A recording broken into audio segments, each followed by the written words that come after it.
দেখুন বড়ই কি বাজে পইরা শুকায় আছে বাতাসে।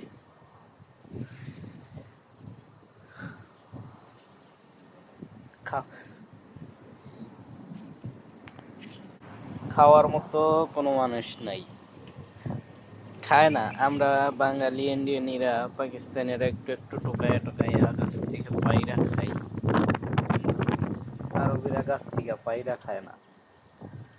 ওরা প্রয়োজনে মার্কেট বড় বড় সুপার মার্কেট থেকে কিনে আনবে, কিন্তু এগুলা খাবে না। এই যে দেখুন, পড়তে পড়তে এখান থেকে মানুষের আসা যাওয়া তাই অনেক নষ্ট হইতেছে, অনেক পরিমাণে নষ্ট হইতেছে।